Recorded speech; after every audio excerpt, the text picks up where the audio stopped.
So my buddy Nayan, who sadly can't join me for this one, so I am going to be reviewing his best film trilogies of all time.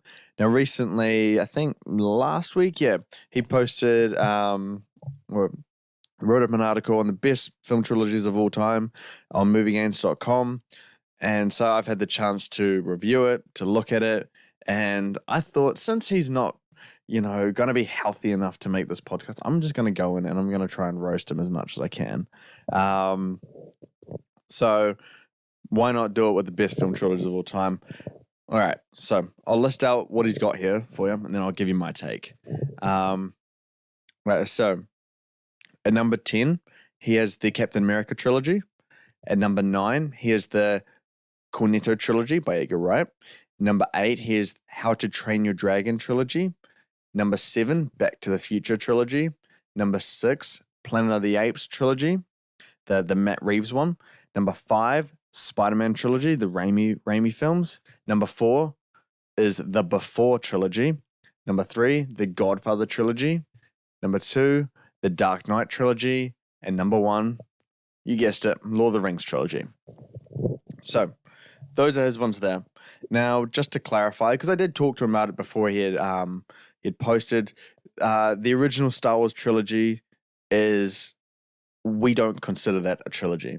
If we did, it would be in here. So that's why it's missing. It's not a trilogy because there are movies after it and before it. It's like saying, Harry Potter 1, 2, and 3 is the child Harry Potter film, so that's an original one. Or it's like saying Toy Story 1 to 3 is a trilogy, but no, there's a fourth one, so it's not. That's just the way we view it. If you want to have the original Star Wars trilogy in this list, by all means, go ahead. Some ones that I thought could make it in there, the Kung Fu Panda trilogy. I believe that they are very good, and I think they've gotten to the point where they're kind of underrated now. The first one is great. The second one is really good, and so is the third one. They do get weaker as they go along, but I definitely think that they're very good. I think in about what should we say? In about 6 to 7 months, Kung Fu Panda will no longer be considered a trilogy. The fourth one's coming out, so yeah, I guess it's not going to be a trilogy for much longer. So I would have put that in. I don't know where. The Captain America trilogy, I don't know if that should make it. The Cornetto trilogy, I don't actually know if I would consider that a trilogy personally to myself. The films have no connection whatsoever besides the fact that it's called the Cornetto trilogy. It just feels like a filmmaker's set of films rather than, a narrative spanning from a beginning to a middle to an end kind of thing. So if I was redoing this list, I would take out the Cornetto trilogy right now. I would put in Kung Fu Panda. Or I'm just wondering if I would put Kung Fu Panda above How to Train Your Dragon. Because I think How to Train Your Dragon has the second film, I think it's a little bit weaker. And I think the first one is actually, the first How to Train Your Dragon is weaker than Kung Fu Panda 1. I think the second one's weaker than Kung Fu Panda 2, but I think the third one is better than Kung Fu Panda 3. They're very close, of course. So I don't have Kung Fu Panda above How to Train Your Dragon at this point in time. Guardians 3. The Guardians trilogy. I would definitely have that in here. I think it is better than Captain America trilogy. I don't like Captain America: The First Avenger. I think it's boring.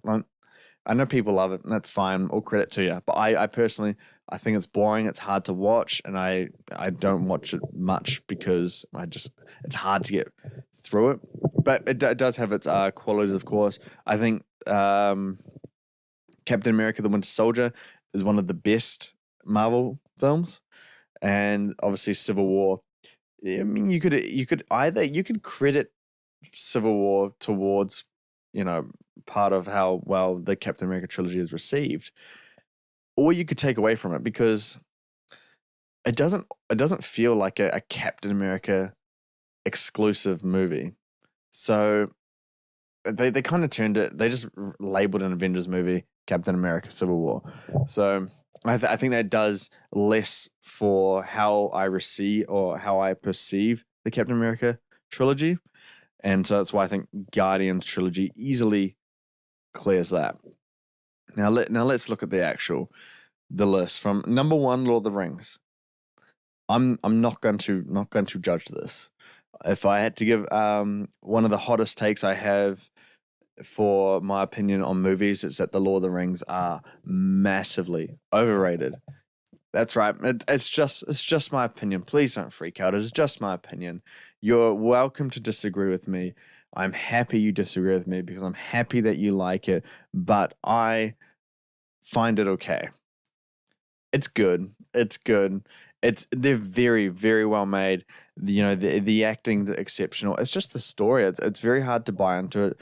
The lore is massive, and I don't think the movies that I just struggled to get really invested in the lore. I think they needed more time to really allow us to get into it. But hey, it's just my opinion. Please don't get mad in the comments. If you have a different opinion, perfectly fine. I'm not going to argue that it's number 1. All right. The Dark Knight trilogy. It's hard to say whether it deserves number 2 spot, honestly, because I think we rely too heavily on The Dark Knight, the middle film, which is one of the greatest films of all time, best comic book movie ever. And so we put so much weight into that film while ignoring that Batman Begins is perfectly good, Dark Knight Rises is good, but I think they do lower its case here. But it's at number 2 spot. I'm not going to be annoyed about that one. Godfather trilogy. Again, this one's a really hard one. The Godfather 3 is not great at all, really. It's not even part of the conversation. But Godfather 1 and 2 are some of the best films of all time. And so how much do we take away from a bad entry into, one of the greatest 2 movies ever? It's tough to really judge that. And how do we even judge these kind of trilogies if one movie can ruin them all, or one movie can make it one of the greatest trilogies ever? It's tough to know. The Before trilogy. This is a trilogy I haven't actually seen.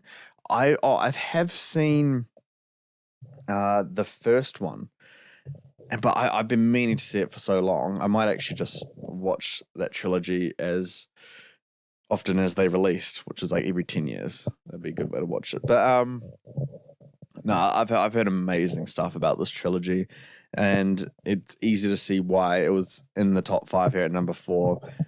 Just, yeah, I really wanted to watch it because the concept is just, it's so beautiful. It's so like amazing and deeply unique.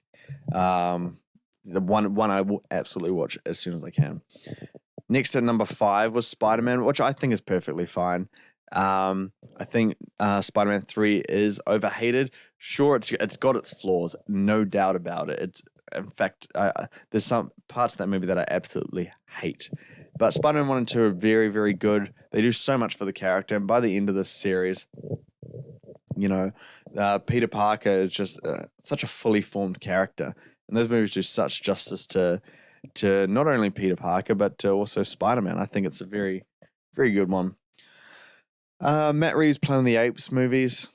I think it's good in the middle point, but you could even have it a little bit higher. I don't think there's a bad film in those movies, so you could have it above Spider-Man, even contending in the top 3 there, perhaps. Back to the Future. No, I don't agree with it being number 7, just because it's relying too heavily on the first movie, and they get dramatically worse every single time. So yeah, I would not have it this high. It would make the top 10 in my case. So, but yeah, that's basically my thoughts on it. I think Nain's done a good job. Yeah, it's a good list. Trilogies are very, very hard to do because you gotta weigh so much into it. But yeah, it's a good list. But I was trying to think of stuff that he had missed, and he hadn't missed much. So it only shows me that we need better trilogies. But mind you, if they keep making movies which kind of kill the idea of the trilogy. And, you know, it's always like 4, 5, 6 movies now. It's never just a trilogy.